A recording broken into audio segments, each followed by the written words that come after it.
Sleepy town settled for the night, where every lawn is tailored just right. And it's about time that the back porch light comes on. At that house down the street, at that house on Magnolia Street. Hello. Hello. Hello. Oh. Wow. That's an interrogation? Where were you on the night of September 24th, 1965? March 8th, 1998. March 8th, 1998. Howdy. Good morning. Yo. What you snacking on? Cereal. Dude, I have this. I'm going to send you the link. Have you ever heard of the brand Medicube? It's like the facial stuff. Look how dewy this skin looks. Like, it's looking good, right? Mm-hmm. You look like you just had like a facial. It's awesome. So it goes on before bed and it dries and you can like sleep in it. And it's clear. And in the morning, it looks like you got like porcelain skin and you peel it off. You know how, like when you're younger, you put like glue on the back of your hand and you peel it off? It's kind of like that. And now my skin feels like it's a collagen mask. And it's That's satisfying. amazing. I can't say enough about it. So I'm going to send you the link. And I love peeling stuff off my skin. Your skin. I've never seen like a next day like result like this. Yeah. No, it looks good. Like those facials. Are you going to pick a spot today? That's mine. Punky's behaving. Go ahead, Punky. Oh, hey, handsome. Hello, handsome. Look at his little face. Oh, my house feels so weird. I don't have to get up every 20 minutes to see if the dog needs to be let out or if he's getting into something or if he's engaged. He went to camp. He went to camp yesterday, my little boy. I gave him some snuggles and sent him on his way. Hopefully he'll come back with some better habits. Yeah. Yes. A little more confidence in his surroundings and not so fearful. Yeah. For as much as I know now that I probably shouldn't have a dog in the future, he is very problematic.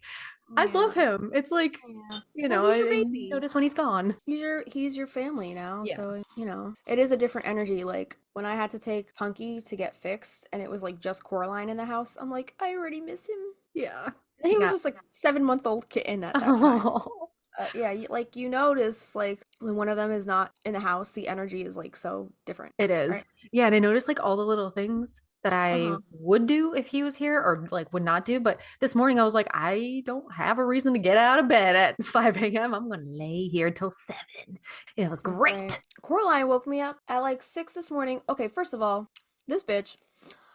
I usually have their feeders set for 7 a.m. The feeders go off and then daylight savings happened and it fucked all that up. So then she started waking me up at 6:30. So then I set the feeders for 6:30. I was like, all right, if she's waking me up at 6:30, I'll just set it for then so then she doesn't wake me up. This bitch this morning woke me up at 6. I was like, no.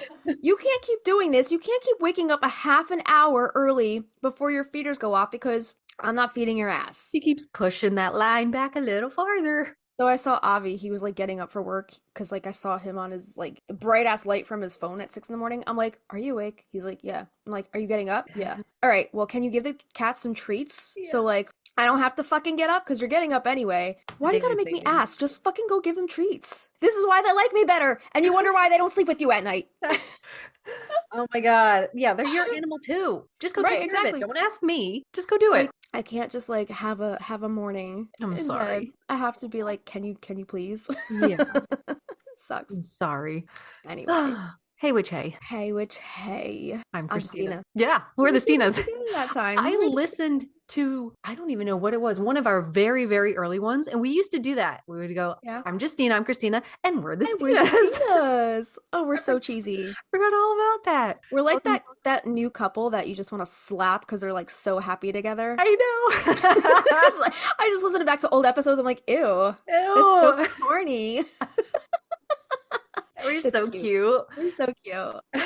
So welcome to Magnolia Street, your one and only musically inspired practical magic fandom podcast. Every week, we deep dive on different aspects of the movie and the books, as well as treat your ears to our very own practical magic inspired original music. Yo, I think we're in mastering now.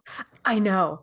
He pulled the lever, cronk, and I think we're off to the races. He did say that he was gonna pawn it off to some fresh ears because I think all 3 of us are like fatigued as shit with this music because we've been listening to the same stuff for a year. Yes. A year. Yeah, I So don't blame him. Good for he's him. giving it to one of his engineers to master it. I'm not sure how long that's gonna take. Hopefully not as long as the mixing, because another year, no. I don't know. We'll see. He said, I think he said he's gonna give it to him to do on the 28th. I'm not sure how long that takes, but I'm really hoping that it's like, a week deal Yeah. and then that's it. So he asked in the text, do we have an order we want it to go in? And I saw you sent the order. So when he masters, does he make like a big ass CD file? I don't know. When he masters it, he does it as a project as a whole. Uh-huh. So he puts all the, I guess, the songs from, start to finish on the album, and then Mhm. it's mastered as an album, not as individual songs. I see. Okay. Yeah. Got it. Yeah. So that's why he probably asked for the order. Oh my God, I'm excited. Yeah. We have So so I much to know do now. we're almost there. We should probably hit up Mallory soon. Yeah. So before we jump in, we have some business, right? We do? Well, yes, we do. You put down we have some business. Oh, wait. Is this part? Oh, hold on. I am at part one at the top. Let me scroll back down. Sure. La la la la la. Scrolling. Insert Gilmore Girls, Lala's.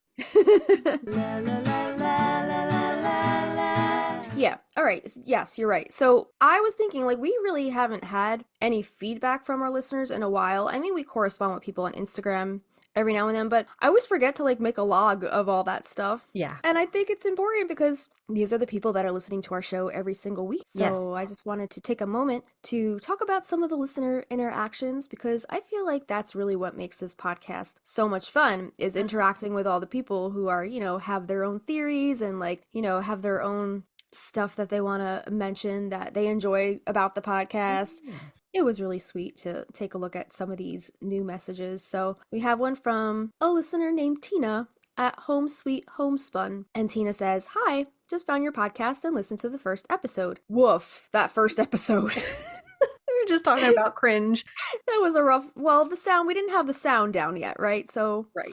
yeah, that one was a Hear little the rough around the edges.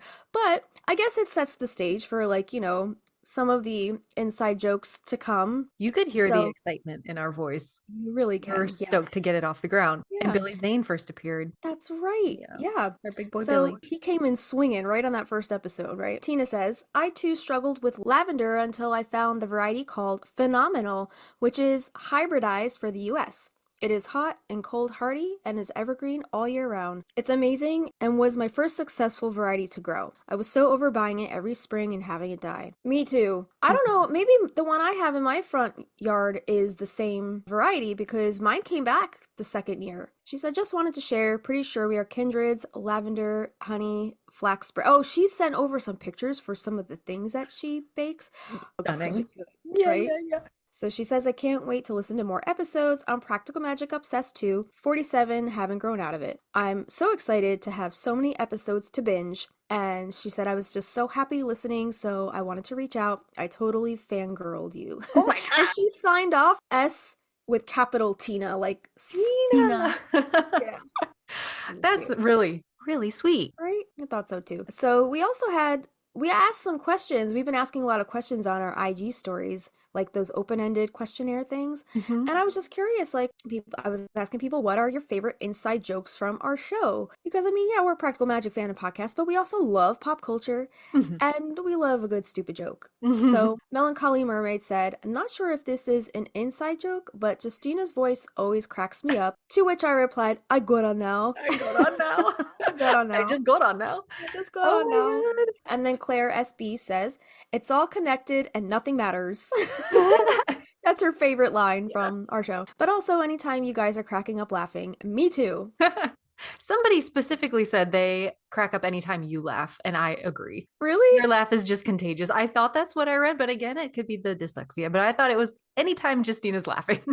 Yeah, I guess I do have a weird cackle. It's not a cackle. I love your laugh. All right, and then we also did a questionnaire to survey what topics our listeners want to hear from us and that they haven't heard yet. And we got some of the following answers. So Caro B. Finn says, "I'd like to hear some location ideas for the next movie." And yeah, I thought this would be a lot of fun to speculate, and word on the street is that Practical Magic 2 is going to be following Book of Magic very closely. And we know that most of that book took place in Essex in the UK, so we probably might be looking at a lot of UK locations. The only thing that makes me sad about that is that we won't get to see as much of that gorgeous house as I know we're all craving, We're craving it. I right? know. Yeah. They have to. They have I to. really hope that they can make it more prominent in the film if they're going to go with that last book, which we know doesn't take place much on Magnolia Street. It's So, its own character. They I can't just know. off a character. Well, apparently they can, but they can't just off this house character. Yeah, Yeah. so I really hope that they're able to include it a lot more.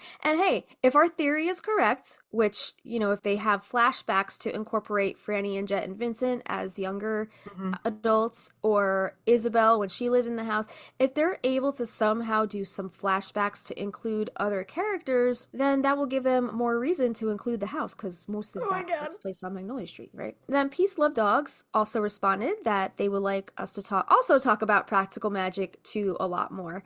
To which I responded, we did do a Practical Magic 2 special episode shortly after the WB made the announcement last June, and we also talked a bit about our predictions, our speculations, also on our July and August patron specials, and we've talked about it, again, here and there on different episodes. However, there really hasn't been much news released on the upcoming film since. But Christina and I did sign up for the Google Alerts every time it's mentioned in an article. We're keeping our eyes and ears peeled. We have some boots on the ground that have access to the IMDb Pro, right? That's right. So hopefully we'll get a tip sooner than later about what's going on with this film. But we're as much in the dark as everybody else. So unless, they release some big news, there's really not much to go on right now, Yeah, right? we have as much access as anybody else can have. Nicole Kidman's not saying anything we talked about in the last episode. Any interview that we've caught her on that about Practical Magic 2, it's zip tight lip. Yeah. Yeah. And I don't think there's much coming out in the articles just yet. But whenever we do get something, I do try to snapshot it. Justina snapshots it and put it right over on our Instagram for you guys to see. So Yeah. if anything in the next couple months, we can take those all together and talk about the development since the last few months have progressed. Exactly, exactly. So we'll talk about it soon. If the movie is going to come out in 2025, which it's estimated to come out in 2025, but we're in March now, Right. right? This is a Like, if, best kept secret. If they're coming out, say it's a Halloween thing, which, right. come on, guys, know your audience. It should be. Yeah, I don't I know if it's agree. going to be 2025. Right. I mean, look at us. We finished recording an album in March, right? Planned for a Halloween release, and that didn't happen. No. And now we're in spring the next year, Yeah. a year later. So, I mean, things always happen. Production sometimes doesn't move as fast as you hope. And, like, sometimes wrenches get thrown in the works and things have to get pushed out. Yeah. So, yeah, Even though that's, these are like grade A celebrities, they're probably also trying to work on other things and get oh, other yeah. schedules and contracts lined up. So they're allotted so much time for so many scenes. Yeah, Things just can get shifted, but we'll let you exactly. know when we know. But if anybody's listening, just like Becky Hartman Edwards found us, if y'all know somebody and want to shoot them our email, magnoliastreetpodcast@gmail.com, or our Instagram, we will just want to share any and all practical magic news with all of you guys. So, you can help us help you. Yeah, yeah, I like that. Okay. Yeah, so Anyway, we did have a lot of other questionnaires and back and forths on there, but I only pulled just a few. But we can talk about more of them on the next episode, and hopefully we can start incorporating these little fan blurbs a little I more like because I that. like hearing from them. I like that a lot because if you follow somebody religiously and you've Yeah. interacted online, and it's kind of nice, you get a little celebrity moment being shouted out. I love that. I'm like, ooh, I heard my name. Yeah, like I remember listening to Waba and Yeah, like I used to send them little gifts and stuff and then just like mentioning my name on an episode. I'm like, "Oh, they said my name. They got my gift." So, exactly. Yeah. totally get it. Yeah. Yeah. So we're here Yeah. for you and we want to talk about practical magic. It doesn't matter the age, you're never too old for practical magic. So today, thank you again for showing up to Magnolia Street. We have the second part of our tarot series. Last week, we started revisiting our movie through the eyes of the tarot's major arcana, but as always, we had a lot to unpack and we wanted to give it the proper space. I don't think it ended up being that long. Like the snake episode definitely should have been a multi-part thing. I think the first tarot was about 2 hours, which that's great. It gives us room to to expand upon later on if we want to. But we're coming back this week with part 2. Right. And like we kind of did with the star episode, right? Like we kind of went down the rabbit hole a little bit with the whole star symbology, and we even kind of more specifically honed in on the star card of the tarot.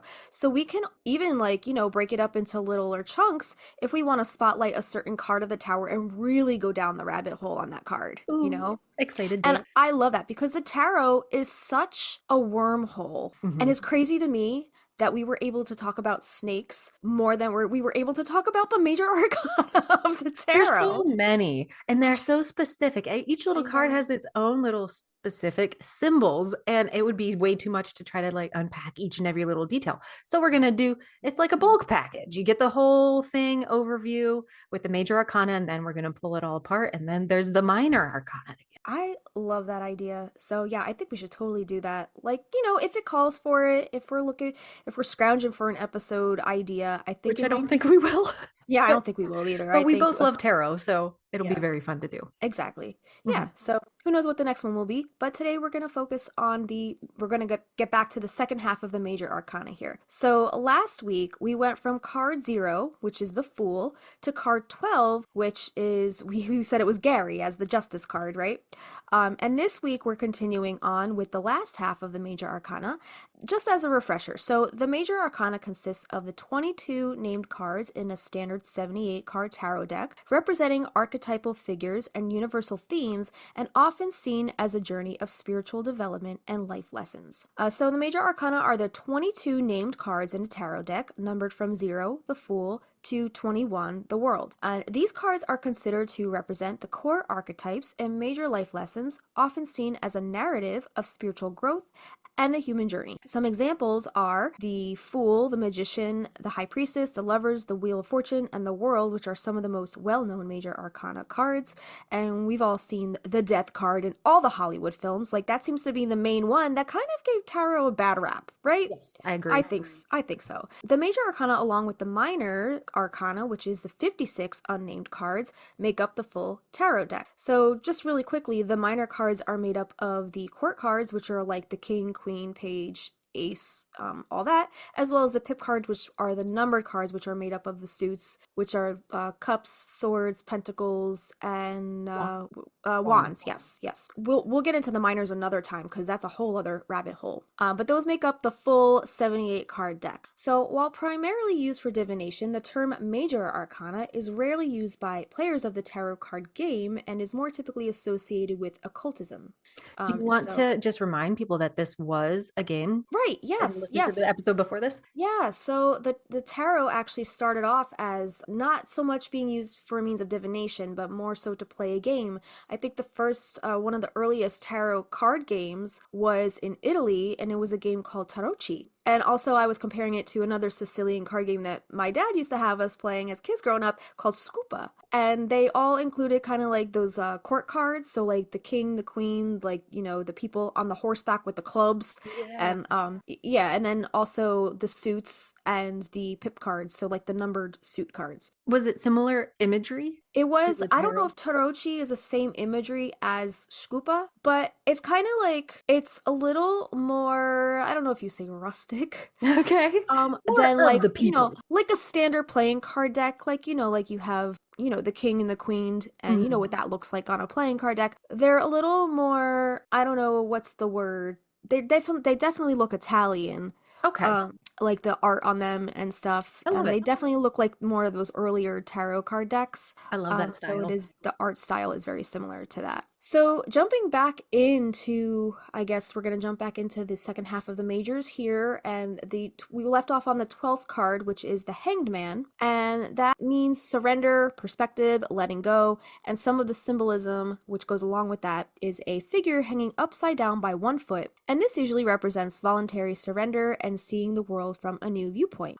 This gives off a calm or serene expression, and this is about accepting the situation rather than struggling against it. And then you have the halo around the head, which symbolizes enlightenment and a shift in consciousness. And then you have the cross leg, which forms a four shape kind of like, I guess, an upside down four shape. And Mhm. this is a sign of stability, contemplation, even in suspension. So, Mhm. like, if you're forced to be in this kind of like limbo, kind of like holding, waiting area, where Mhm. you're kind of like waiting for answers or waiting for the other shoe to drop, it's kind of like accepting the reality of that and just having this sense of calm, even though like you're Yes. kind of waiting and you don't know the outcome yet. Kind of accepting your fate if whatever way the coin decides to flip or the shoe decides to drop, you know? Anytime I pull it, I always take it as, okay, take a pause. Take Mm-hmm. a pause, step away, and just let things be reevaluated for a little bit. And you got to be content with that for now. That's how I've Right. always pulled it. Yeah. I tried to do this.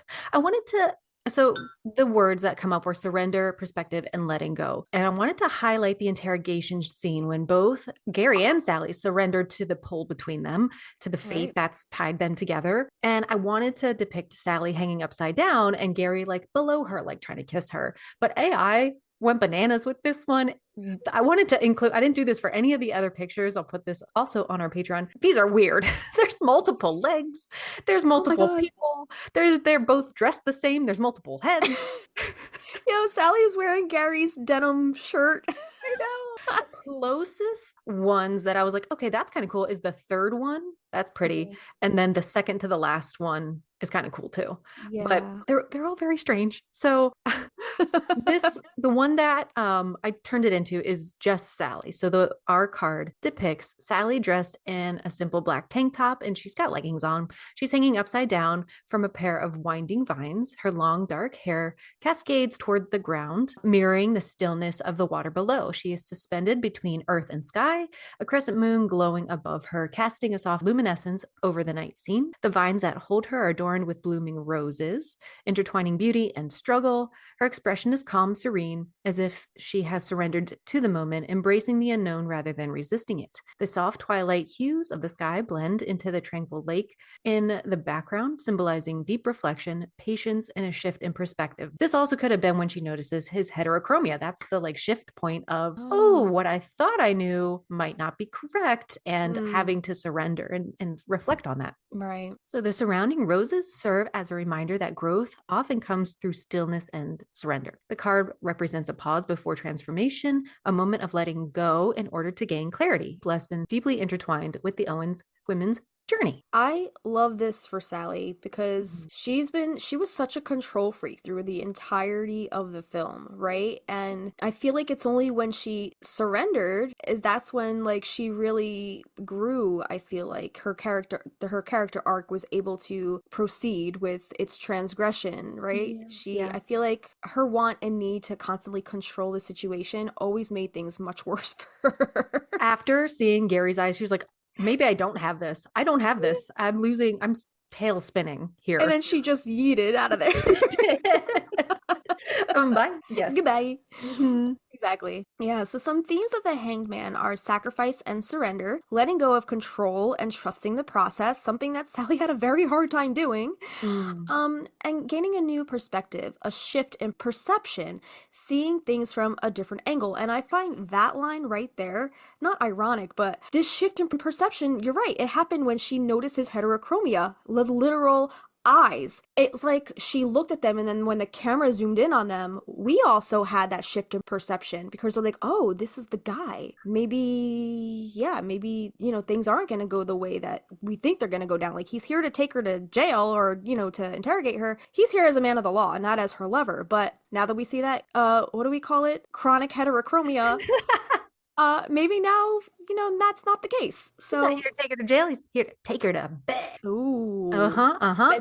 bed I don't know. It maybe Sally's into that kinky shit. But anyway, suspension and waiting, a pause before forward movement, patience in uncertainty, and then spiritual enlightenment, a period of introspection leading to deeper understanding. Yeah. She finally stops resisting and confesses pretty much everything about Jimmy, releasing the burden of secrecy. They're still kind of playing this cat and mouse game, but Mhm. she has stopped resisting and she's run after him. I want to tell them the truth, and that's what she's going to do. She Yeah. realizes that Gary isn't just a threat, but somebody who truly sees and understands her. And after this moment, everything shifts. Justice, love, and fate all come into motion. And that symbolizes Sally giving in to the possibility of love again, despite her fears. It symbolizes that Sally's in this vulnerable position, emotionally exposing herself by telling the truth. It symbolizes Gary as a catalyst for her surrender. His presence forces her to stop running. And the kiss as this like halo moment, the moment of enlightenment and acceptance. Yeah. That's a really pretty card.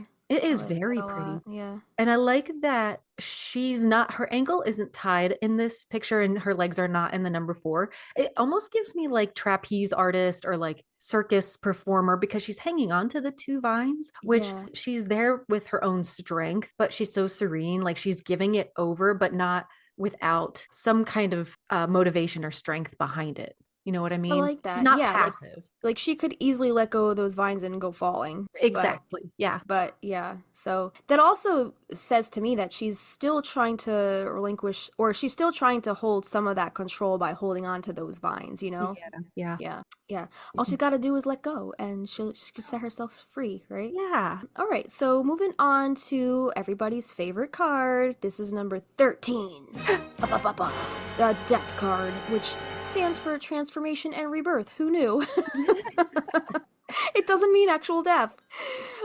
So some of the symbolism in tarot, this is often represented in the Rider-Waite deck as a skeleton in black armor on a white horse, which represents the inescapable nature of change, both destructive and regenerative. And then also a rising sun in the distance, which stands for hope and renewal following an ending. And then we see a river flowing, which signifies the continuation of life even in the face of loss, and a figure bowing before death, which symbolizes accepting the transformation rather than resisting it. Life is a cycle, right? It's cycle of birth and death and rebirth and, The Ouroboros. exactly. It's this ever-turning wheel. Things are a character arc in any story. Like they start at the beginning as the fool and they have to follow their character arc until they come to that sense of completion at the end. The world card. Yeah. And in our card, there's no skeleton, no skeleton. Sketelin. Aaron calls them skeletons. In our card, we have a pair of Jimmy's worn cowboy boots resting in an abandoned, it's like in a grassy area, like a field, partially taken over by these creeping vines and blooming roses. Nature reclaiming what once was there. And then we have little Toad sitting nearby, unblinking, a silent witness to the transformation unfolding in this space. And then overhead, there's a blackbird, its sharp gaze piercing the scene, a messenger of endings and rebirth. Then the surrounding foliage is a mix of decay and new life. Some roses are in full bloom, while others are withered and curling at the edges. The soil beneath the boots tells a story of burial and resurrection, echoing the warning the aunts once gave. What is dead does not return the same, more or less, right? This card does not signify an ending without purpose. It is change, transformation, and the inevitability of cycles. Jimmy's death was not just an ending, but a shift in fate, setting everything in motion. From decay, something new is always born, right? Yeah. He came back, dark and unnatural, though, right? Right. Yeah, they unleashed something else there, Dude, right? that TikTok of that guy singing about been hopping up that road, about the frogs been hopping up that hill. I was dying. I was like, that is so Jimmy's funny. theme song. Yeah, if I could speak with God, Yeah. you want to be a toad. Did you see it was National Frog Day like the other day? Really? No, I did Yeah. not. Yeah. One of our listeners posted on their story and I kind of stole it and I was like, "Oh my God." That's so funny. I was like, "We have an episode all about this." And then I put our commoner picture at the bottom of the story. Oh, God. I love the muted tones of this card. Yeah, Like very vintagey looking. it is very vintage and it kind of goes along with Jimmy's whole aesthetic when he's like in that sepia tone daguerreotype kind of thing, like when Yeah. he, comes back to haunt them for the first time. Crusty Dusty. Crusty Dusty, exactly. Yeah, I just love how washed out this one looks. Yes, thank you. I do too. I like that the vines are like curling around the bottoms of the boots, and it's like a faint black outline to all these things. It's it's very stylized. I love it. I Yeah, love this it style. is. Oh, that's me. All right, so let's talk about some themes. So we have transformation and rebirth, the end of one chapter and the beginning of another. Letting go and release, shedding the past to make way for something new. Inevitable change, a shift that cannot be avoided, bringing both loss and renewal. And again, talking about the cycles of life and death. Okay. Embracing the natural process of endings leading to new beginnings. Yes. Yeah. And these themes that go along with practical magic are Jimmy's lingering spirit. His physical death isn't enough. His spirit remains, symbolizing the consequences of trying to resist natural endings. Death is not just about physical loss, but the transformation that follows. A twisted, corrupt version of himself, representing the consequences of trying to cheat death. And then you have the aunt's warning and the corruption of resurrection, coming back as something dark and unnatural. The attempt to undo death warps reality, proving that true transformation can't be forced. I like that. It must be accepted. And they know death must be honored, reinforcing their wisdom as keepers of balance. And then there's that unnatural presence of Jimmy. His return is not rebirth, but decay, showing that clinging to the past only invites darkness. His presence is a shadow of what he once was, reinforcing the lessons that some things must stay buried. And then there's Gillian's personal death and rebirth. Her possession by Jimmy is a metaphorical death, stripping away her agency. When he is exorcised, she's reborn, free from the cycle of abuse that once defined her. And that, a sign of rebirth, she's not the same woman who fell under his control that we see at the very end, right? Yeah, I like that whole last line that you read. Her possession by Jimmy is a metaphorical death stripping away her agency. When he is exorcised, she's reborn free from the cycle of abuse that once defined her. We talked about that on the Ouroboros. Yeah. A lot more in depth. We were talking about the twin flames, and like once she's exorcised, we don't see her. She's got the Ouroboros snake tattoo. We see that through the entire film, from the point she's involved with him when she sees him at the pool up until the scene where he's exorcised from her, right? Correct. After he possesses her. From that point on, after they exorcise the demon, we don't see that tattoo anymore. She's a whole new person. Yeah. Yeah. She's Ted Nugent. Yeah. So, like, she literally, after they exorcise Jimmy from her, she does become a whole new person. Like, she's starting to dress, like, very conservatively. You're like, who's this girl? Where's Gillian? Right. Do you think that, because when we see her at the beginning, she's younger, she's in kind of pretty normal attire. Do you think being with Jimmy gave her, like, oh, I'm going to be more, what's the word I'm looking for? Like, provocative? Provocative, yeah. Yeah, I could see that, because I feel like there's, like, a certain sensuality that comes with living out in the desert, and you have like all these creepy crawly, like, the Men. Men, yeah, men like Jimmy, and scorpions and snakes, and like, I don't know, I just feel like out there she was able, and like the desert is such like a vast, wide open space, and I feel like this is why I think Jillian's a Sagittarius. I think it makes her feel not claustrophobic. I think it makes her feel very free to be out there and to express herself in however she likes. When in you're a way saying she couldn't on Magnolia Street. she's not the focal point, which I think she does like the attention. And I think in such a wide open space, maybe being a little more flashy to draw, you're like, hey, I'm here in this big wide world. Whereas in Magnolia Street, she doesn't have to try so hard. Just her natural character and beauty stand out, and she can wear whatever the hell she wants. People talk shit about her, right? Because it's such a small bubble on Magnolia Street. Like, the fact that she left her bubble and was able to explore that vastness of, the West Coast and the desert out there. Totally. But yeah, I do think that Gillian is like a pop star in the essence that she's constantly reinventing herself in a fearless way. Like, she has no fear. She's like, all right, just go where the wind takes me. She's a Sag. For sure. That's why I think she is, because she has no qualms about like just leaving it all behind and starting a new path. Like, oh, I just killed a guy. Oh, guess I'll skip town, move to another town. Feeling cute today, might just skip town. Exactly. Yeah. I think you're gonna like the next card. The style of this next card is it reminded me of you a little bit. Okay, so the number 14, the Temperance card. Yeah. You said something in the Death card where you say the aunts, they're keepers of the balance, and that made me think of the Temperance card. Yeah. Gotcha. Okay. Because the Temperance is like the mixologist, right? They are, but they are trying to push fate a little bit, so I didn't use them. Okay. I didn't use them. I used something more literal when it came to Oh, mixology. okay. All See? right, hold on. I'm waiting for the photo to come through. Hold on. It's Oh, okay, it's a blender with the midnight margaritas. that's right. I love that. I love that. So temperance represents balance, alchemy, and flow, right? The symbolism in the tarot, it's often in the Rider-Waite deck. It's an angel pouring liquid between two cups, the little mixologist of the heavens. It signifies the blending of opposites, a balance, and patience. It has one foot on land and one in water, kind of like the star card, right? And this gives stability while navigating emotional depths. There's a golden glow of peace, a moment of harmony before inevitable change. And then lastly, a winding river leading to the horizon. This symbolizes life's journey filled with twists and turns, requiring balance to navigate. Does temperance have another meaning? Because when I hear it, I think of temperance as this. But sometimes reading books and things like temperance comes up as like a bad thing. Am I just reading it wrong? What does it come up? What, like, how Like so? turmoil almost, not turbulence, but in a sense like turbulence. Maybe I'm Mm, just reading it wrong. I didn't know if you knew off the top maybe of your like head. the pouring between the two cups is Like based on, unstable, maybe? yeah, maybe.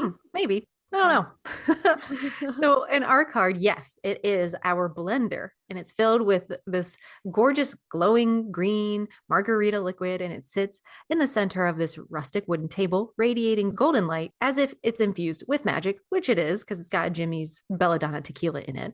That's right. Around it, there's the lime wedges, a bowl of salt, and the bottles of tequila and herbal tinctures. They're carefully arranged, invoking the midnight margaritas ritual, a moment of balance between joy and chaos, laughter and serenity. It's that fine line you're towing when, like, that next drink might just tip you over the edge a little bit and you're going to be hungover the next day.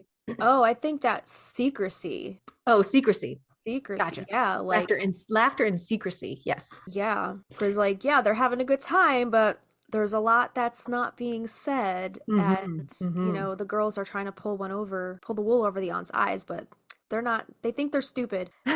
They've They're seen some not shit. stupid. They Yeah. live their life. Like, Yeah. there is no fooling them, right? Yeah. So the AI added 3 candles burning softly, their flickering flames casting warm shadows, adding to the sense of ritual and alchemy. The entire scene is one of harmony and blending, a perfect representation of the careful balance the Owens women tried to maintain between the mystical and the mundane, the past and the present, restraint and indulgence. I think they're more on the indulgent side, but Yeah. this card represents moderation, patience, and the art of mixing elements to create something whole, whether it's a potion, a drink, or the delicate balance of life itself. Do we have the aunts as, I forget what we said last episode. Do we They have the aunts as the magician? they're the high priestesses. The high priestesses. Who do we have as the magician? I don't remember. Maria. Oh, okay, okay. Yeah. Maria.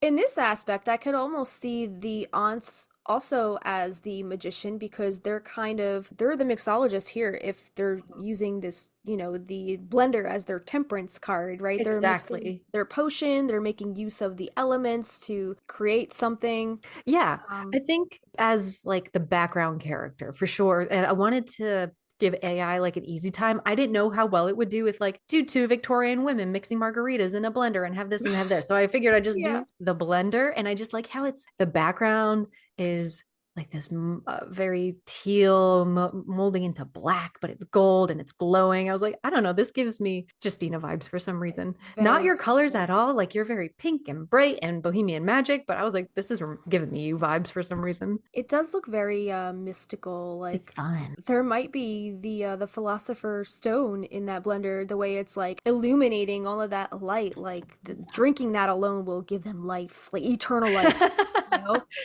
It's nectar of the gods. Exactly, Yeah. exactly. It's not that cheap shit we were drinking in Waltham. Welcome. Pretty much sand in a jar, and we just added tequila, right? We could have been drinking sand. In a jar. Yeah. Oh God. All right, so some themes of temperance are balance and moderation, the harmony between recklessness and control, indulgence and restraint, flow and adaptation, going with the natural rhythm of life rather than forcing extremes, alchemy and transformation, mixing opposing elements to create something whole, just as the Midnight Margaritas blend joy and hidden tension, and also seeking equilibrium, the act of trying to maintain normalcy while underlying truths bubble to the surface. Yeah.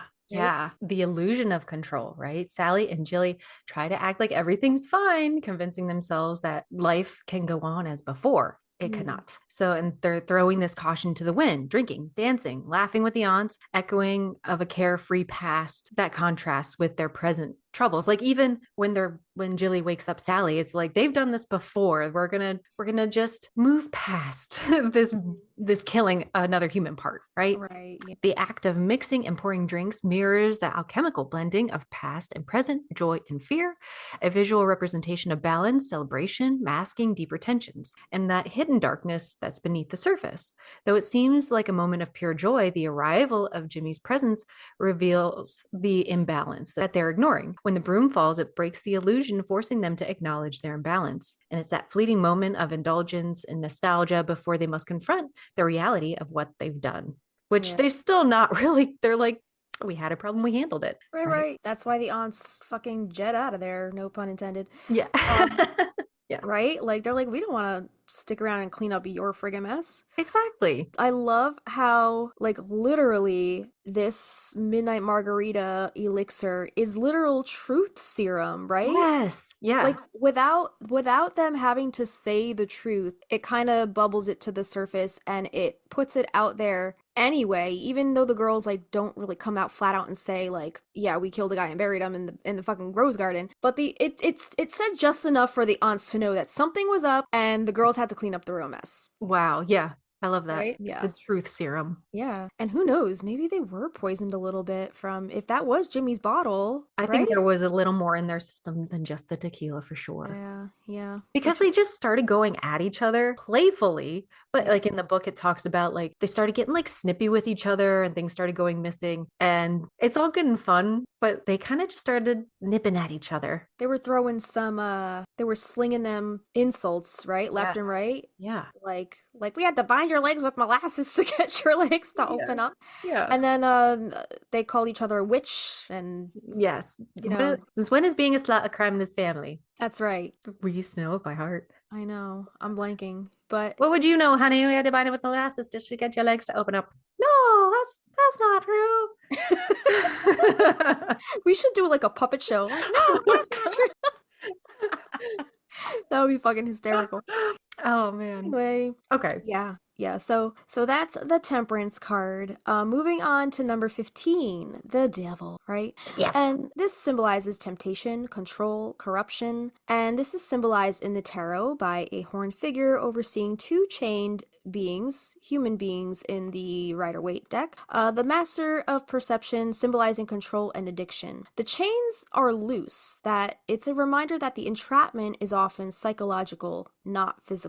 It's often like the victim kind of being a victim of their own mind, really, you Mm-hmm. know? Mental blockages that keep them reverting into negative patterns and Yes. The habits. same cycles. Mm-hmm. Exactly.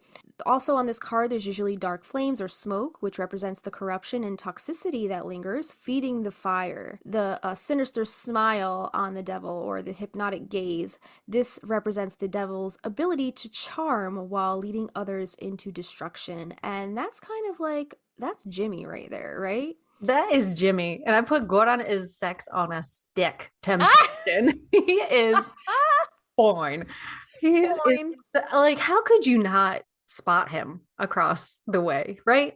Right. And as far as AI, it tried with this. I just wanted to put Goran's face when he's just smoking the cigarette by the pool. It tried. It didn't do so well, but he's got slick back hair on our card and this knowing smirk and he's standing shrouded in this like cigarette smoke. He's got these red tinted aviator sunglasses on reflecting an unseen fire. He wears a black leather jacket in ours, the embodiment of danger, seduction, and control. Just his image in his little vest and his glasses, that right there is seduction and control. On his ring, I guess the ring that AI created, it's a pentagram ring on his hand. His lips curl in amusement, and the way he holds his cigarette all exude a sinister charm, an invitation into temptation, addiction, and destructive cycles. We've talked about Gillian's, like just probably sweeping these red flags under the rug. Traditionally, if you look at the Rider-Waite deck, you have the devil sitting on like the throne or whatever, and then the two chain figures, like the male and the female. I'm wondering if we could have like a devil and then Gillian and Jimmy as the chained figures, because Mm-hmm. of that like twin flame connection that we were talking about is like really toxic, right? Yes. Yeah. And they're not really, well, we don't know this, but they could be bound to each other through blood ritual, or their tattoos, maybe they match or whatever, and that like kind of trauma bonds them together, like we were talking about the twin flames. Yeah. Also, the devil could be Jimmy, and then the chained figures could be Jillian and Sally, because he, quote, kidnaps them, he captures them, right? And Yes. they're his hostages at that point, pretty much. So they could be Control. chained, control, yeah. So they could be chained to him. So I feel like there's like a couple different scenarios that, Mhm. could be depicted with the devil card. I wonder if ChatGPT, because it does have some like, we can't do that because of, like that's a red flag for us. I Right. wonder if it would do that. I can give it a try. Yeah. Because I like the idea of like he is, even when he's dead, he Yeah. has control over them. This fear is affecting Yes. every little decision in their life, when Gary shows up. Yeah, and Jimmy from Beyond the Grave, he's like, "Oh, you wanted to kill me? Well, I'm gonna get you guys arrested." Yeah. You know? So Yeah. yeah, he is kind of holding that over their heads through the entire second half of the film. Yeah, the smoke that is coming off of his cigarette, swirling around him, takes on this serpentine shape, that little snake, as if whisperings of manipulation, obsession, inescapable fate.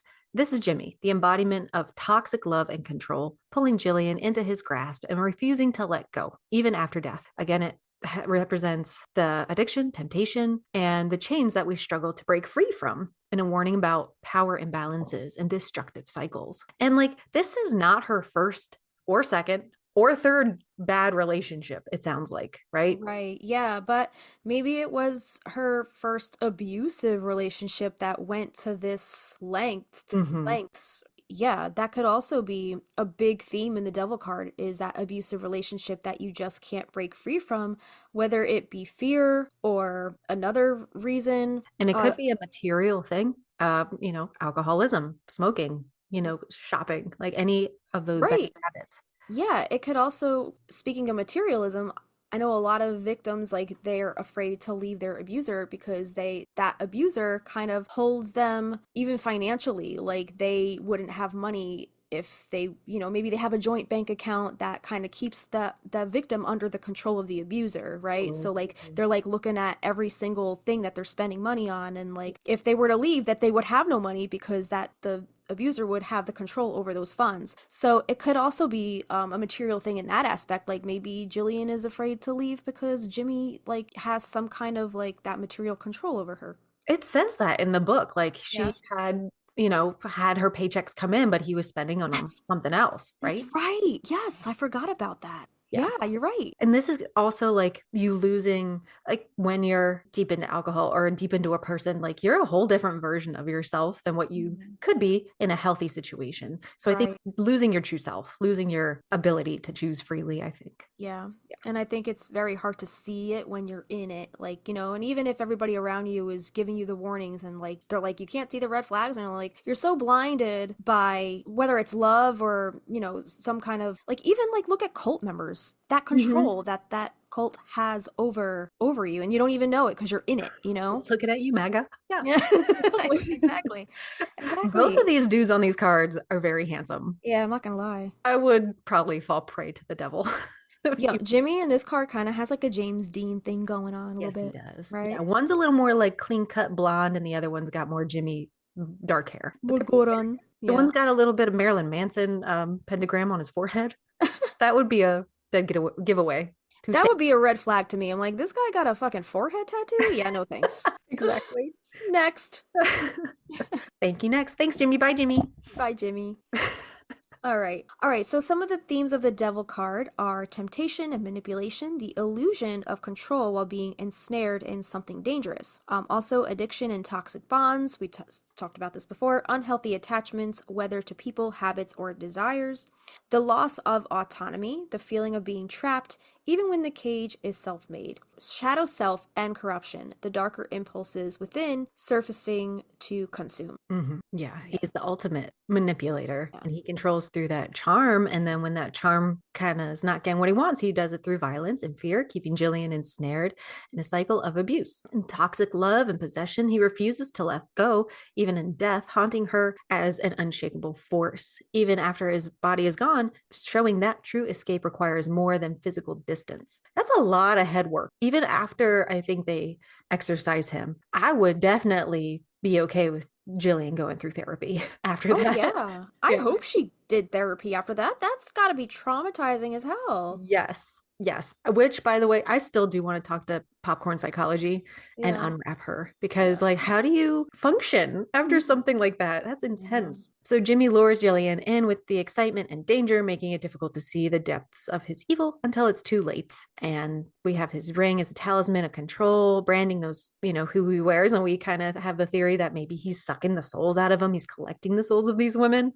Yeah. And he literally takes over her body, her autonomy. And, that represents that total loss there, his grip tightening even after his death. Yeah. He's a shady character, that Jimmy. That Jimmy. That Jimmy. I go on now. I got on now. So moving on to the Tower card, and this symbolizes upheaval, revelation, but also transformation, right? It's not complete chaos without no like reward at the I end. like the tower card. I'm like, I okay, let's make changes here. It's really like off-putting when you pull it. It's like, okay, well, how can this change my life for the better though? Because like it's supposed to cause this upheaval, but only to the current's benefit. I like to call it a curse or a blessing disguised as a curse. I like that. That's You great. know? Mm-hmm. Because often when you pull it, when shit's in complete chaos, you're like, fuck my life. But then like when the storm finally passes and you're able to get your footing, and then you see like the good things that are happening as a result of that upheaval and that Mm-hmm. chaos, then you're like, okay, well maybe that wasn't so bad. You're Maybe that stronger was than you think you are. maybe that was supposed to happen. Exactly. Yeah. So some of the symbolism in the Rider-Waite deck,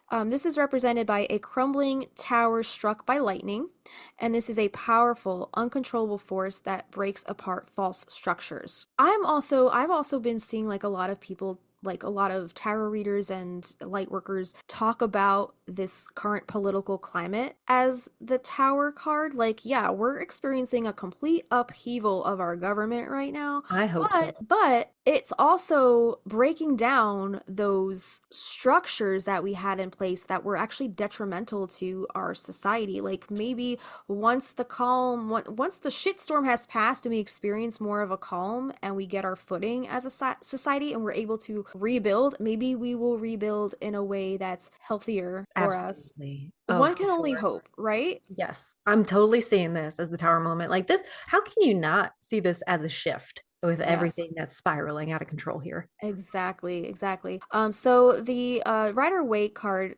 it has figures falling from the tower, and this represents the loss of security, showing how sudden change can feel like a free fall. It also has flames engulfing the structure, which means that the destruction makes way for rebirth. And then we have dark storm clouds, which represents the chaos and the emotional turmoil that accompany major upheavals. Right. That fire is regenerative, right? Mhm. Yeah. Yeah. So in our card, this I wanted to put as the exorcism scene, right? So in our card, we have lightning splitting the sky, a jagged bolt strikes through this like arched window. They're in a room in the house. In the center of the floor, we have Gillian. She's collapsed, her hair is spread out around her, and her body is writhing, as Jimmy's spirit is lingering there. And around her, there's a circle of women. There's Sally, the aunts, and the other townswomen have gathered, and they are standing ready with their brooms in their hand, gripping their brooms like weapons. Their faces are etched with fear and determination. They don't know which way this is going to go. This Mm. seems like all is lost and Jillian's going to die. The flickering candlelight casting elongated shadows across the scene. This is a moment of reckoning when everything breaks apart so it can be rebuilt. The tower is collapse, destruction, and revelation, but also liberation. The Owens women must confront the past, face their fears, and tear down the illusions that have haunted them for generations.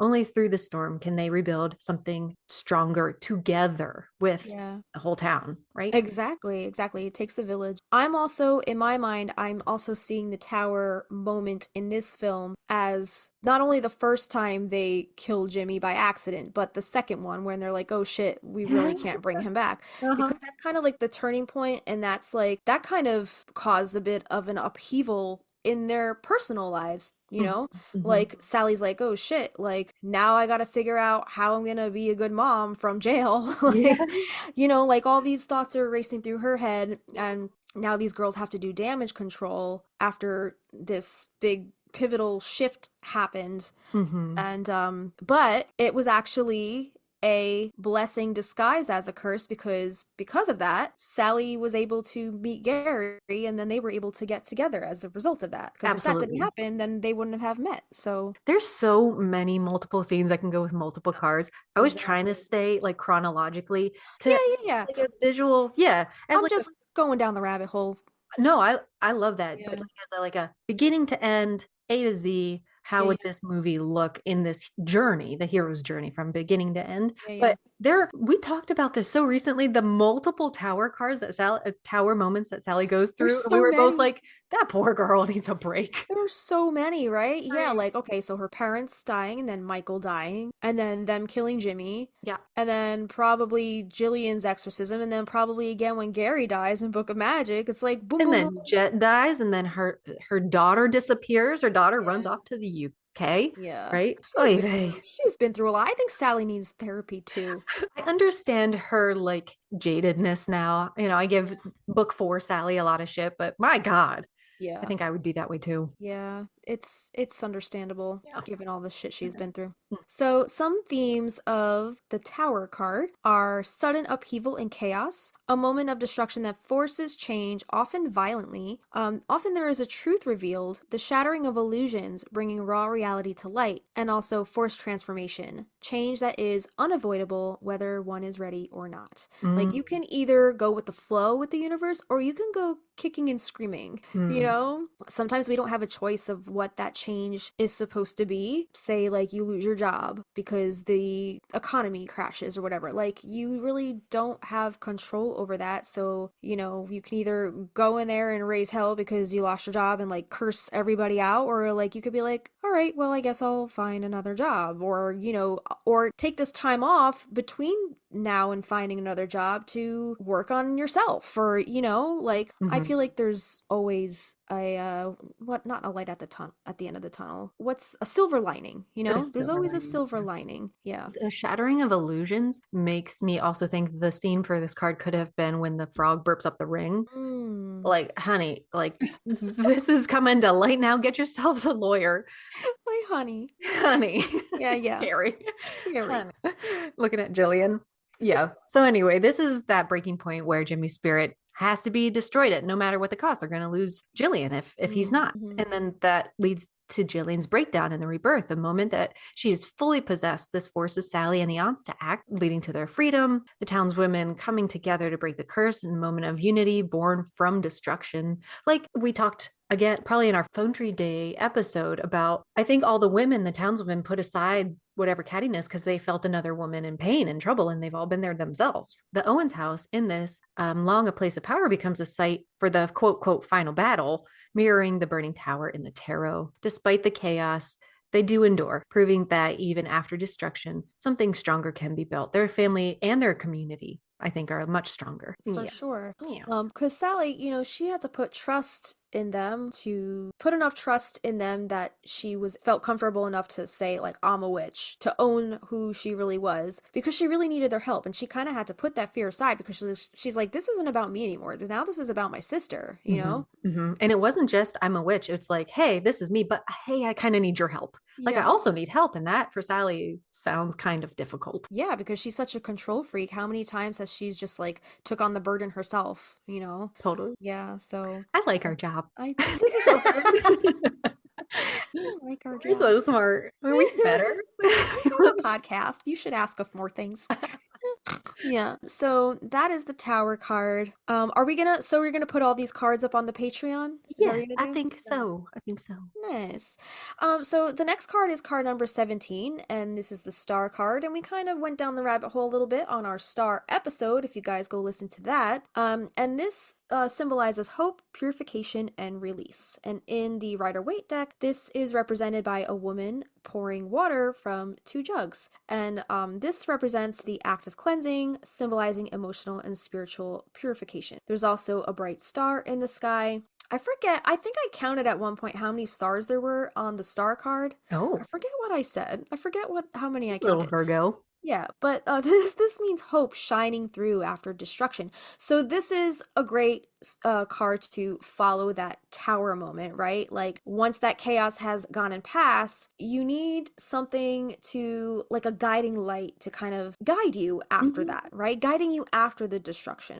Yeah, you don't Um, have to bank on just yourself having all the answers, right. right? You can Yeah. look to other people in your life. You can look to other sources, right, to help guide you. Yeah. Yeah, whether it's another person or whether it's spiritual, this card has a calm landscape after the storm, which symbolizes the peace following the chaos, a sign that healing is starting to begin, right? You're starting Mhm. to rebuild, regenerate after that crazy tower card. And then the figure on this card has 1 foot on land, one in the water, and this is the balance between the physical and emotional, and then grounding after upheaval. And then isn't there also like a scorpion and the dog on this card? Let Oh, that let shit me out. see. Oh wait, maybe not. Or am I thinking of something else? Oh no, I'm thinking of the moon card. Never mind. Oh, Yeah, okay. yeah, yeah. But now that I have the star card up, there's one big yellow star in the middle, and then one, two, three, four, five, six. There's seven white stars around the central yellow star. Oh, okay. Um, Are they what how many point stars are they? Six, five? it says that the star is typically eight-pointed, but some late 15th century depictions depict a six-pointed star instead. Mm. Not sure what the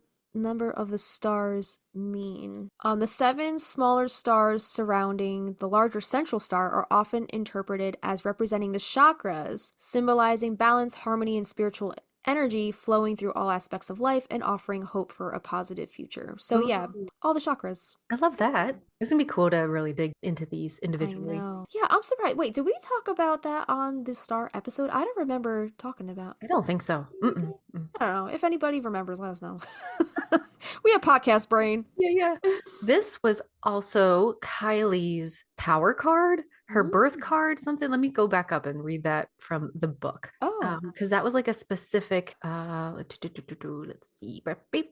This says certainly she's going to be a much better teenager than she ever was a child. She half believed this all her life, and now her aunt has read her tarot cards, and for her, they predict good and great fortune. After all, the star is her destiny card, and that symbol ensures success in every enterprise. So a okay. little bit of a different meaning from Alice. That was Kylie's card, Yes. and that was in the first book, Practical Magic. Yes. That's interesting because in the Book of Magic, she kind of has her own personal character arc, right? When she goes to Essex to try to nip this curse in the bud to save Gideon, right? Mhm. And even though I don't know if it's really her that succeeds because the aunts end up helping in that Mhm. matter, but I mean, ultimately they save Gideon, right? They So do. she is successful in that area. I So love her maybe character. I'm wondering, did they bring the star card back as her card in the Book of I Magic? didn't see when I Oh, went and did a little search for the first part of this that would episode. have been interesting to have it like carry over and follow through, you know? I agree.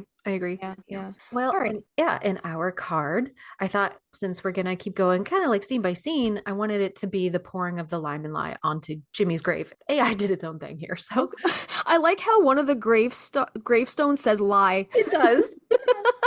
That's so funny.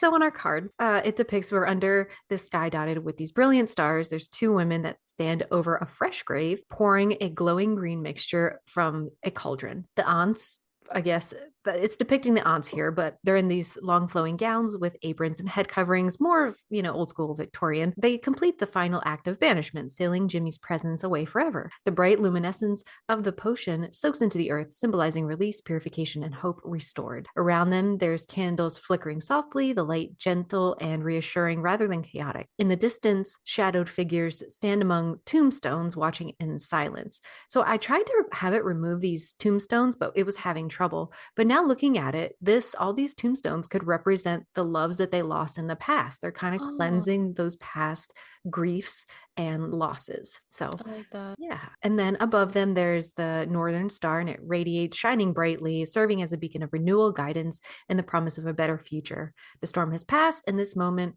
is healing. It's that deep breath after destruction and a return to clarity. How many dead bodies do you think the aunts poured this lime and lie over? Right? Cause Right. like in the book anyway, like they roll up to this whole like situation like Prepared.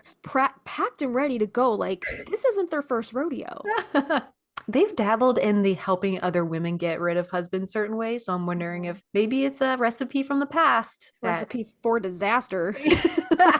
Yeah. Like what the hell, man? Yeah, for That's sure. so funny. All right, so some themes of the star are hope and renewal, a sense of peace after turmoil, the light guiding the way forward. Also, spiritual cleansing, a ritual of purification, washing away the past to make space for healing, and releasing burdens, letting go of fear and darkness, embracing freedom. Yes. So hope in this card, in the scene, when they put the lime and lie over Jimmy, is the hope is fully restored. With Jimmy's spirit banished, the weight of fear is lifted from Sally and Gillian's lives. It's the final act of cleansing. Let's clean house, right? They're literally cleaning house. And the aunt's mixture of lime and lye serves as a literal and symbolic purification, ensuring Jimmy's influence is truly gone. And it's this freedom from the past. The sisters and the aunts are no longer haunted, allowing them to step into a future of their own choosing. We think the curse is broken. We're Mhm. not sure. And it's a sense of peace. The moment after the ritual is quiet, almost. Well, this is what AI said. Yeah. It's a sense of peace of mind. We'll say that. It's joyous. The women are cheering, they're happy, they know everything is going to be safe finally. Yeah, I'm wondering though, because Gary leaves before that whole exorcism scene goes down, right? Mm-hmm. So things are kind of unresolved between him and Sally in that moment. So I'm wondering, like, even though there's a sense of spiritual peace after Jimmy's exercise, like, Sally still has this looming thought over her head, like, I might still go to jail. That's the perfect segue into the next card. Okay, all You right, did good. Look at you, good. perfect. How we be doing that? So the next card is card number 18, the moon. Illusion, intuition, uncertainty.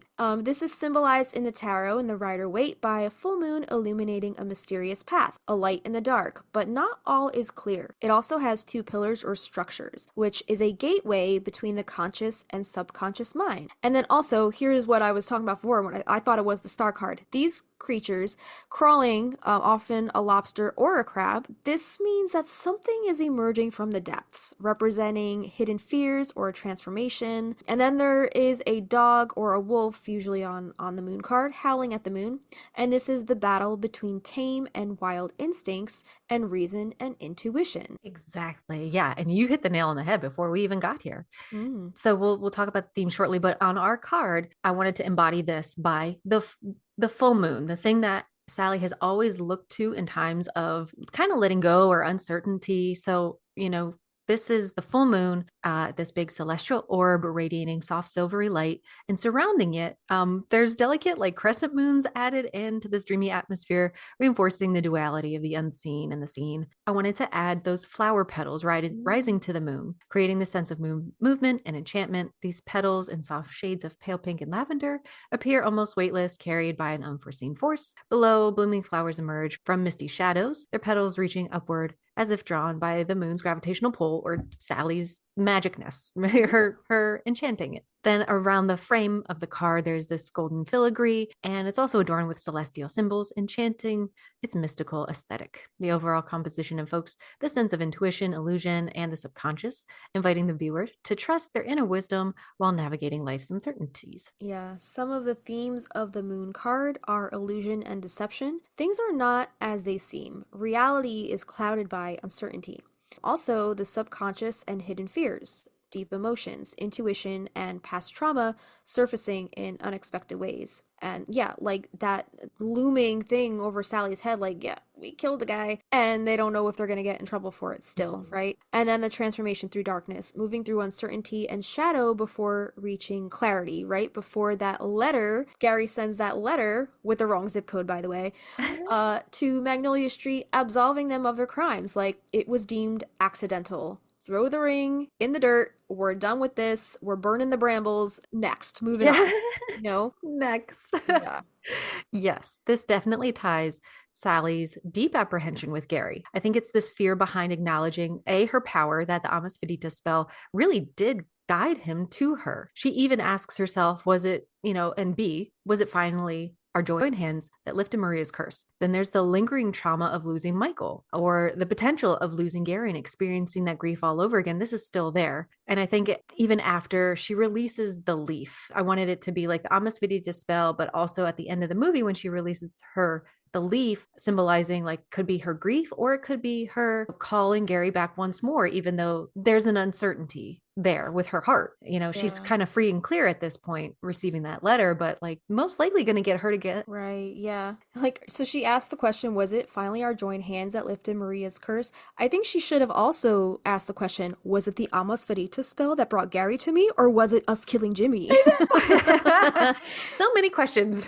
Was it the chicken or the egg? Like, Uh-huh. Uh-huh. Yeah. And then we're going to move on to the sun card because after all that uncertainty and all that like weird shit looming, after all is clear, right? Then we have the sun. The sun comes out to play, and this is represented by joy, illumination, and freedom. And in the Rider-Waite, it's symbolized on the card by a radiant sun and a child on a white horse with sunflowers. This is one of my favorite cards. I have a tapestry of this card. It's so cool. It's so fun. My brother gave it to me for my birthday one year. I just love this card. It just makes me feel like so in my element, and I love summertime, and It's joyful. it is Mhm. very joyful, yeah. So the radiant sun is the ultimate symbol of positivity, success, and illumination. The child on the white horse represents innocence, freedom, and moving forward with joy, right? Innocence. They're absolved of their crimes. They are deemed innocent at that point, right? Yes, They're yes. no longer quote guilty.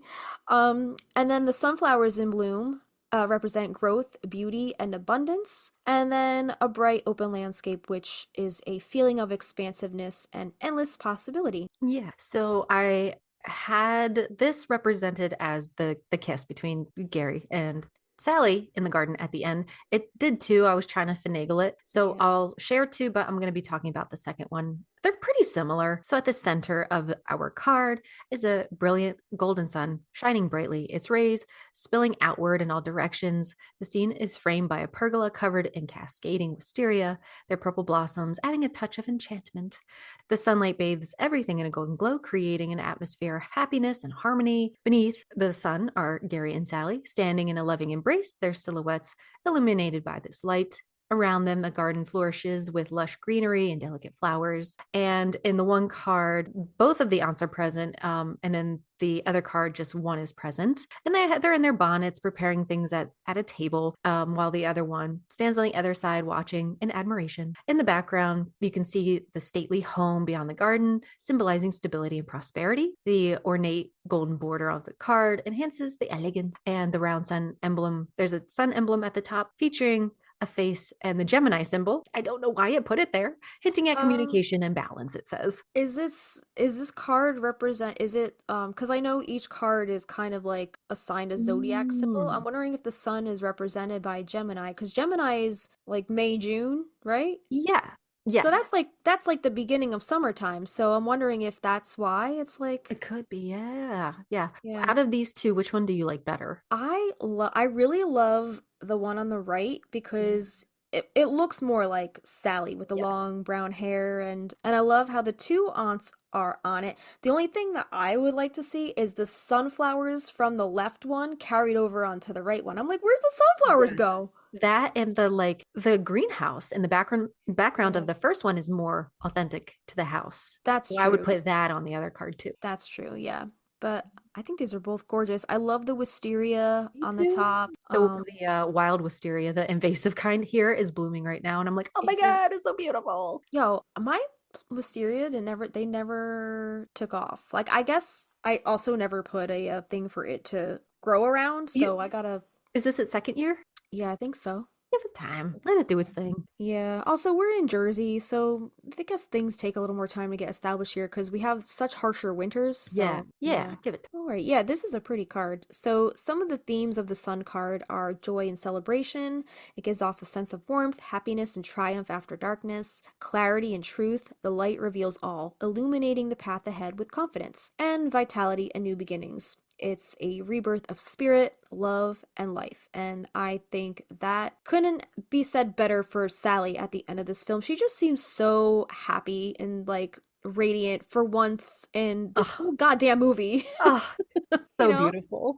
Yeah, she's Yeah. stunning. Yeah. In this card, we think the curse is broken, Mm. right? Love is no longer something to fear. Sally and Jilly are free from its shadow. And Sally embraces love again, no longer running from fate. She opens her heart fully. And also the town accepting the Owens women, the shift from fear to celebration as the women finally integrate with the town. And this new chapter begins. The Owens women step into a future that is theirs to create, no longer bound by the past. This is such a pretty card. Oh, beautiful sunshine. All right, so moving right on to the Judgment card, and this signifies awakening, redemption, and embrace. In the Rider-Waite, the Judgment card is symbolized by an angel blowing a trumpet, and this is a call to awaken, signaling a new phase of life. There's also figures rising from the graves. Isn't this like the Ascension card? Like the raptor rapture. The Raptor Rapture. Yeah, exactly. There's That would figures be our judgment card for Magnolia Street. the Raptor Rapture. Yeah. There's figures rising from the graves, leaving the past behind, rebirth, and second chances. And then there's a bright light in the sky, which represents divine clarity and a guiding force. And the figures on the cards have their arms raised in surrender or embrace, which is acceptance of fate and transformation. Like the pastors, the Pentecostal, you put your hand on your forehead and you go, "Ah!" Yo, Hands speaking of the raised. Pentecostals, Lori, our patron, had a really good story for us about going back to the snakes. And next week, we're actually going to jump back into the snake pond. So Okay, okay. stick around for The that. And we're going to talk snake more pit. about those Pentecostals. So Okay. that's going to be a good time. Okay. Okay. Yes, this card is our getting ready for the big leap at the end of the film. Halloween, All Hallows Eve. There were two cards that I created because it was kind of getting some things, kind of getting other things. So they're very similar. So just to sum them up, this is going to be the women standing on the rooftop ready to leap. And the one card, I think it's only 5 figures, and they're kind of all dressed in different colors. Mm. It is a blue sky with a full moon. There's Chinese lanterns hanging. The whole town is gathered around. There's jack-o'-lanterns. And the second card, it's a little darker. The moon is much bigger. It's like a harvest moon against a dark sky. Still has the jack-o'-lanterns. It has more of it They're like a like, darker feel. yeah, they're like silhouetted figures instead of like all those different robed people. Yes. Yeah. And the townsfolk below are more silhouetted. There's more filigree around with fall leaves as well. Yeah, But which one do you like? I can't tell. I like the blue sky. I like the me blue too. contrast with the orange. I have to agree. And then also like the figures on the left look way more pilgrimy, like witch trial, like the townspeople at the bottom. Yeah. They're Yes. dressed more like people during the Salem witch trials, and then the people on the roof, they kind of look, they're giving more like apostle than witches. You know? It's giving cult. It's giving Raptor Rapture. So I definitely like the vibe of the right card more because they're all very the witchy aesthetic is very a lot more prominent, but I Mhm. do agree with you that I like the blue sky. So if we could carry the blue sky over to the right hand card, I think it would be perfect. Yes, agreed. Agreed. Yeah. Also, I just noticed that on the right-hand card, around the filigree and stuff, it's like red flowers or like poinsettias or something, and then the one on the left is actual fall leaves. So if I you like the leaves. replace the poinsettias with the fall leaves, I think, yeah, that would Or that. be perfect. And the one has, okay, I know it's supposed to be a bat in the first card, but that is a funky ass looking bat. It's huge. It And looks like a like half pterodactyl. it There's does. like a head on top of it. You It see it? does. Yeah, and there's bats in the second one as well, but that one is fucking big. It's so big. Yeah, that's Yeah. a chunky bat. Yeah, that's Jimmy coming back. Oh. He's like, I am not dead yet. He's like the little bat from Anastasia. Wasn't there a bat in that? Or Ferngully, Oh, I love that. Did you? right? It might have been a fan made trailer. I thought they were going to make a live action Ferngully, and Aaron's never seen that movie. I love that movie so much. Yeah. Have you seen Yeah. it? It makes Ah, me so sad though, because like they chop all the trees down. I know. And Tim Curry as the voice of that sludge monster. I was like, is this my sexual awakening? Wait, Come on. rewind. Wait, explain. Go look up his song. He's so like, I'm a sex sludge monster. I'm like, wait, what? Sludge monster. How Just does like that the equate to oil dripping sexual out of the. awakening? I That don't is, know. yeah, that's funny. Wait, isn't Robin Williams also in the voice in that film of something? Or am I thinking of Was something he the else? bat? I thought he Might was. have, he might have been. Yeah, Yeah. could be. Okay. Ah, I'm dizzy now. So funny. Oh man. All right, so some themes of the Judgment card are reckoning and transformation, a moment of Christina's sexual awakening, where We, past actions lead to profound shift. dude, Um, we should do also, that. oh, We listen and we don't judge cake wait, challenge. what? Have you seen that? No, what's that? It's like you pull, I would pick three and you would pick three. And it's like we listen, we don't judge. And it's the three like characters that you have found like sexually attractive or are attracted or turned on by. Oh You my already know God. two of mine. I don't know what the third one would be. The first one's Riff Raff. Yo, yeah, you've told me that. Riff And then Raff, it would be Tim Curry as the Tim slush Curry. monster. Yeah, I feel like So there was one more for you. feel like you've said this to me before. I don't know who the third one would be, but if you Wait, remember, let me know. why am I not Nicolas Cage? Why am I thinking? I'm thinking of somebody. Wait, who did you send a letter to? Oh my, Hugh Jackman. Jack. I don't know why I just thought Nicolas Cage. I was like, But that Hugh seems Jackman's like an actually like good looking guy. right, I'm right. thinking of characters who are like, what the fuck? I think mine would have been one of mine would have been like David Bowie as the Goblin King. Yeah, Because I that's a mean, good one. like, you can't watch that movie and just not be focused on that package the entire The fucking whole time. time. That's the main show. Right, exactly. Main attraction right there. Yeah, but I would that's a have to good think, practice for this all judgment right, card. I'll have to think about the other Okay. two. Yeah, we'll post All them. right. Did I finish the rest of You didn't. I these two? interrupted you on the Okay. second one, I think. Oh yeah, so release and redemption, Okay. letting go of old burdens and embracing new paths, and then destiny and acceptance, the realization of one's true self and stepping fully into it. And that's exactly what they do at the end of the film, right? Absolutely. Yes. Sally's decision to love without fear is the first little theme I want to point. And finally, stepping beyond the curse and embracing love freely. And then there's Gillian's redemption story, her healing. She's no longer running, she's accepting her past and finding new ways forward. The town's women in general stepping fully into their power. They're no longer hiding, they openly embrace who they are.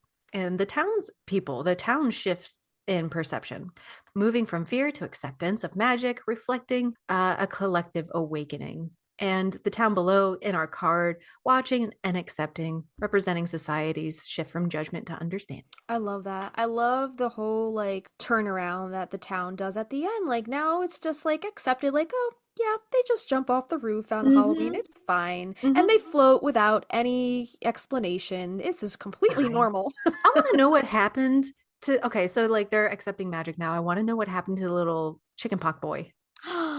Did they make up? Right. Who's he? I don't know. Who's he? Who that is. Does he still have the chicken pox? Right. I don't know. Oh, that would be terrible. Yeah, Hmm. now that poor kid has trauma. Mm-hmm. He's like, oh, so one day when he's older, he's gonna be afraid to date because some girl gave him chicken pox when he was 8 years Trust issues from A to B. Exactly. We're coming around the bend here. We're wrapping this up with the 21st card, the World. This is the last card in the Major Arcana, and this represents completion, harmony, and a new beginning. And this is symbolized in the Rider-Waite Tarot as a figure of a woman. She's enveloped by a wreath or a circle, which we thought in the snake episode that it looked like the Ouroboros, right? The snake eating its own tail Yeah, we did a around the little figure. digging, and there were other people, other keen-eyed people that thought the same thing. Exactly. And this represents cycles, eternity, and completion, kind of exactly what the Ouroboros is all about, right? And there's a central figure in a flowing garment, often dancing or moving forward, symbolizing freedom and fulfillment. And there are four elements or figures in the corners, representing balance, wisdom, and the forces that guide the journey. And there is a sense of open space and possibility, signifying limitless potential after the final step is taken. And that's pretty much like the arrival of the character and their arc, right? Like they have arrived. They went from the fool completely blind to the whole adventure. They don't know what they're getting themselves into, all the way to the end of the film. Like now they know who they are. They've arrived, they've gone through the battles and the Yeah. turmoil and the turbulence, and now they're in the state of flow, you know? Yeah, in a state of fullness, at least for that Right. chapter of their lives, because we all go through this journey multiple times, that death, life, rebirth cycle. And Exactly. not last episode, the snake episode, you told us what those four elements and the figures in the corner were. I can't remember what they were, but I wish I had it Yeah. still in my brain. Well, okay, so just to recap a little bit. So in the corners of the world card, in the Hmm. upper left is a head of a figure, right? Just a floating head. And on Hmm. the upper right, we have some kind of bird. I think it's an eagle. All right, so yeah, a man, an eagle, and then on the bottom we have an ox, bottom left, and then bottom right we have a lion. So this says this depiction parallels the tetramorph used in Christian art, where the four creatures are used as a symbol of the four evangelists. Some astrological sources explain these observers as representatives of the natural world or the kingdom of beasts. According to astrological tradition, the lion is Leo, a fire sign, the bull or calf is Taurus, an earth sign, the man is Aquarius, an air sign, and the eagle is Scorpio, a water sign. Like, why didn't they just use a scorpion, right? Jimmy of the Jimmy! desert. Yeah, That's yeah. interesting. Okay, I Yeah. like that. Yeah, so these signs are the four fixed signs and represent the classical four elements. And then, yeah, and then right below that it says, in some decks, the wreath is an Ouroboros biting its own tail. In the top tarot, designed by Aleister Crowley, this card is called the Universe. I love it. Yeah. Full circle, full world. So fascinating. Yeah. And like I love how alongside of like the magician card who also utilizes all of the elements, then the world card, like this figure has all the elements at their disposal and they are powerful. They're a Equipped. powerful being Mhm. now. Yeah, they can move forward with their new Mhm. knowledge, make better Exactly. choices. Right, right. Our world card doesn't have all those symbols, but at the end of our movie, wanted to encapsulate the very end, and we see those striped witch socks and their witch hats. So I chose to use that. On our card, it's set beneath a vast starry sky, and at the center, there's this huge glowing full moon, and this dominates the night. Its surface is textured with little shadows and it resembles a celestial face. There's wispy clouds that drift across the sky, and the soft golden glow on the horizon hints at the cusp of transformation, either the end of one journey or the beginning of another. In our foreground, a pair of striped red and white socks peek out from beneath a large curled brimmed witch hat resting on top of an open meadow. Wildflowers and tufts of grass surround the scene, swaying gently in the evening breeze. This playful imagery is reminiscent of the Wicked Witch of the East from The Wizard of Oz, and this is invoking the themes of endings, revelations, and world reshaping. And the ornate border of the card is decorated with filigree, swirling, and decorative, delicate botanical elements, reinforcing the sense of connection between the earthly and the ethereal. And then you Right. got da na na na na na na na. What is that little ball right I under that one It just sock? put a little sphere. It did have a little write up of why it put it in there. I was like, what the fuck is this ball? Get this out of here. I guess is it supposed to be like a globe like like the world?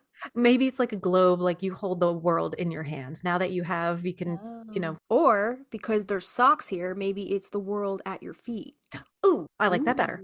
Ooh, ooh, The yeah. world at your feet. I like the wildflowers here and like the filigree kind of oval going around. That's kind of like that Ouroboros that we were talking Yeah. about. Yeah, yeah. I love this card. Hmm. So the themes of the world are completion and wholeness. The journey has come full circle with lessons learned and balance restored. Harmony and integration, accepting all parts of oneself and stepping fully into one's destiny. And celebration and new beginnings, the end of one cycle leading into the start of another. Yes, ma'am. Sally and Gillian are fully embracing themselves, no longer bound by fear. They step into their lives with confidence. That Halloween, All Hallows Eve leap, a literal and symbolic leap of faith, embracing their magic in front of the town. Could you imagine? Oh my God. If they're like, well, we know we're strong. We've done this before, but it's been a while. So we're not sure if we can still do this.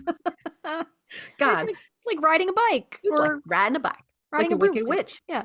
Yeah, the Owens women, it shows them as a unified force. The sisters, the aunts, and the next generation are all connected in harmony. The Owens women, jumping together from this rooftop and landing together, their ultimate moment of defiance and celebration. Once a defiant act could now be seen as celebration, stepping fully into their truth. And the town's full acceptance of their family. Magic is no longer something to be feared, but something to celebrate. It's the beginning of this next chapter. The story has reached the completion. The life continues with endless possibilities. And I liked how it put this in. It's a symbol of the next generation, that sun rising in the background. Kylie and Antonia are growing into their own power and showing that the cycle continues. And I Yeah. loved that. I do love that too. So Kylie in the movie, like we see her powers kind of already starting to manifest and get a little Mhm. stronger, right? Like she sees Jimmy out in the garden. She kind of has like a sense that something's off, not quite Mhm. sure what it is. She's kind of being gaslit by her mother and her Yeah. aunt. If you were to say like what Antonia's powers are in this film, what would you say? Because she's still kind of little. She doesn't really, they don't really show like the powers that she has, like outright anyway. But I don't know if there was anything underlining that you picked up on, that you would have picked up on. I think she's perceptive. We're talking about the movie, right? Yeah. Like, I think she reads Gary. I think there's no bullshit when it comes to people who come into the house. Uh-huh. She's a little detective herself. Yeah. Yeah, she's rooting around in his pockets and things. I'm wondering what else it could be. Maybe kitchen witchery. She's all about Yeah. them pancakes, Yes, she's always in the kitchen making the right? toast, making That's the right. yeah, making the cupcakes. That's right. So maybe she's picking up a little from her mom because, like, we don't know if Sally's a kitchen witch per se, but she does like to mix ingredients with her hands and like make her little lotions and potions. So I can definitely see Antonia being more of a practical witch and not really maybe not having so much of that third eye that Kylie Mhm. has, you know? I'm trying to remember in the fourth if she Yeah. had any. She had dreams. She had dreams of Mm. I forget what the dreams were, but they were like weird dreams of like when her whole family was in Essex and she had to stay home because she was pregnant. She Yeah, was having those dreams, remember? she did go and make the pie, right? The come That's home right. pie. So she's in the kitchen. Kitchen Look at witch. that. Yeah. Boom. So All right. And look, we didn't even have to do a character analysis episode to figure that out. We still haven't done Kylie or Antonia character analysis. I know I'm dragging my feet. Like I that one, know. they're kind of hard. I I don't know. know. Just because All right.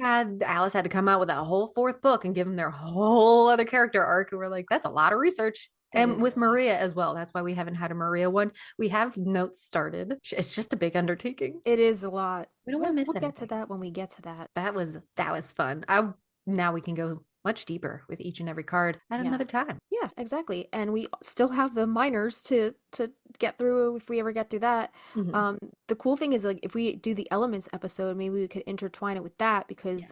the court cards, or actually not the court cards, the pip cards are so intertwined with the elements. I want to do that this summer. I want to Yeah. do once a month, do an element. Yeah. Yeah.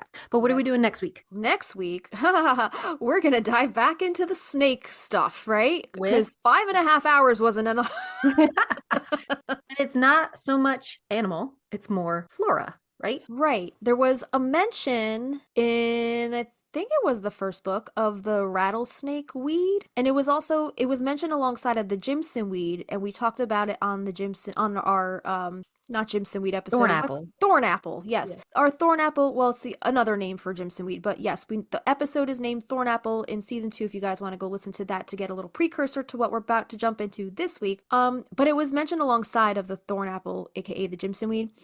So I thought it would be cool to dive down that rabbit hole because we were getting feedback from our listeners and like had more input about the snakes, and we're like, wow, we just talked for half an hours about snakes and people are still wanting to talk about the Yeah. snakes. Yeah. So it gave us a kind of like an opening to go back into the snake territory. Good. But yeah, we're going to talk more about the rattlesnake weed, which was also, it was voted on one of our patron pick polls, Yes. Okay. interestingly enough. And we were like, okay, well, they voted for this, but there's not really much to go on because it's only mentioned once in the first book in passing, like not a lot about it. But now that we just did our snake episode and we're talking about the Pentecostals and like, Yeah. all of that stuff, it's opening up some really interesting doors. So That's I'm so exciting. finding some good stuff That's that so exciting. I'm really excited to talk about next week. So We are trying to put over on our Patreon. I was trying to do it when we had a little more of a cushion, what we're going to be talking about. If you're on our Patreon, you get access to see what's going to come out in the weeks coming up. So if you have input, please feel free to say, hey, I saw you're going to be doing this in a couple weeks. Here's, XYZ on that subject. But right now, if we know a week in advance, I'll put it over on our Patreon just so listeners, patrons can chime in if they have anything to add. cool. Yeah, that's going to be a fun one. We do have some story times from the patron of ours. Story time. So that's going to be fun. And yeah, we're going to dive even deeper on the snakes, guys, because that's what you seem to want to hear. So we'll get that to you next week. That is all we have for you guys today. Just a reminder, you can check out all of the sources pertaining to today's episode via our hero page. The link is in our show notes. And thanks again to our patron and Palmiers for creating this app and keeping creators like us organized. If you guys do want to support the podcast on Patreon, you can support us for as little as $1 a month. That's our seedling tier, and that gets you access to our patron-only polls where you get to weigh in on what topics you would like us to talk about next. It also gets you our monthly calendar so you can see what topics we have coming up for the month, and it also gets you a welcome shout out on the show. Our $3 lavender bud tier gets you our show notes for each episode in an aesthetically pleasing PDF, our after hours posts, if there's any extra tidbits or behind the scenes info pertaining to any of our episodes, we'll post those along with a blog post or extra photos, and access to our specially curated Spotify playlists. We have created playlists for our WMSR episodes as well as Production Dream playlists for each song episode, and more. Our $5 Lilac tier gets you access to our private Facebook community where we host a monthly live stream. Plus, you'll get access to our Discord server where we host our monthly watch parties.